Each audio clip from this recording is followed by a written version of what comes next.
Hey guys, welcome back to another video from Rootside. In this video, I'll be showing you guys how to make a mobile phone controlled plant watering system using Arduino. To make this project, all you need is an Arduino, some relays and 4 pumps. First, we will take a look at the relay. Relays are switching circuits that can close and break circuits. That means it can control an electronic circuit by closing and breaking connections in that circuit. Most of the relays we see close and open connections mechanically. That means there are moving parts. A solid state relay or SSR is similar to a standard relay, but there are no moving parts. SSR is basically an optocoupler circuit that switches on and off when a small external voltage is applied across its control terminals. The transmitter and the receiver are positioned within the SSR where they are energized by the signal control.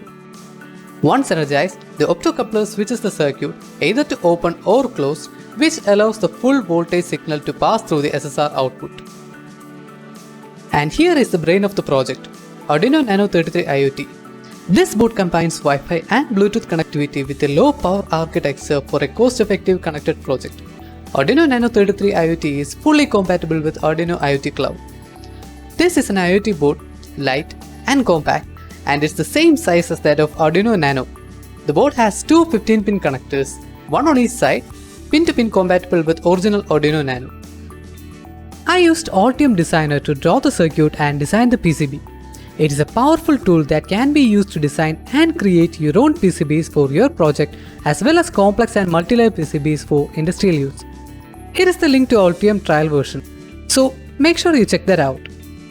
As you can see here, there are two voltage inputs. One to power the Arduino and other components on the board, and another one which will drive the electronic devices connected to the relay. In our case, we will be connecting 12 volt pumps. So, I will be connecting a 12 volt DC adapter. The input power is connected to a 7805 voltage regulator. 7805 is a 5 volt regulator which will convert an input voltage of 7 to 32 volt to a steady 5 volt DC supply. There are indicator LEDs across various points for easy troubleshooting. When you are planning to work with AC devices, you have to make sure the SSI you are planning to buy does support AC operations. I have designed a PCB layout where you can easily mount your Arduino Nano IoT and your SSR. Set this up without using messy wires and cables hanging around. I chose PCB GoGo to manufacture my PCBs. Just to let you know that there are awesome things going on with PCB GoGo during this new year. During December, Pcb GoGo chooses one order randomly every day, and that lucky order will be completely free of charge. They are also offering the biggest discount coupon of up to $155 this year. Make sure you grab your discount during this month's sale. Also, if you are new to Pcb GoGo, you will get a $50 coupon. For orders above $60, you will be receiving a surprise gift with your PCB. You can go to the website of Pcb GoGo or just click the link on the description of this video to get all the benefits. I received the PCBs a few days after. And here's the PCB. Neat and tidy, right? And then I started assembling all the components. And here is the final board. Now it's time for the final step, coding. Here I am using Arduino Nano IoT, so I have to install that board from the board manager and install Wi-Fi Nano library from the library manager. Okay, this is the code. This is where you enter the SSID and passphrase of your network. Before uploading, make sure that you change this value to the SSID and passphrase of your Wi-Fi network. This is the port Arduino will be listening for incoming UDP packets. These are the 4 pins that we will be connecting to the relay. Here, we will connect to the Wi-Fi network using predefined SSID and passphrase and set up the UDP listener in the predefined port. Here, we save the UDP packets to the variable packet buffer and print its value. And here, we turn the output of the pins to high or low depending upon the packet received. Once you have finished coding, select the right port and the right board and click on upload. Once the code is uploaded, start the serial monitor. There you will see the board trying to connect to the Wi-Fi network.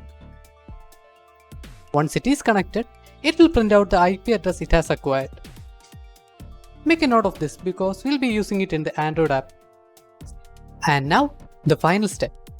RootSet Wi-Fi Command Center is a simple and lightweight Android application that can be used to control robots and Raspberry Pi and Arduino home automation system over Wi-Fi.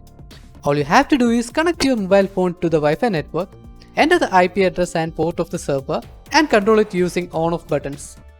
I will leave the link in the description, or you can download the application from Play Store.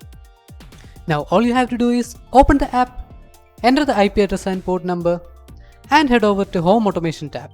Now take a look at the serial monitor and try pressing some buttons. There you will see all the commands that is being sent from the Android phone. That's it guys, everything is done. Now all you have to do is connect the pumps to the board and power on the board. Now insert inlet valve of the pump to a water reservoir and outlet valve to the port containing plants. Now you should be able to turn on and turn off the pump using your mobile phone application and water your plants whenever you want from anywhere within the range of your Wi-Fi network. If you can forward the port in your router, you should be able to control them from anywhere around the world using your public IP address. If you want more projects like this, make sure you check out our channel.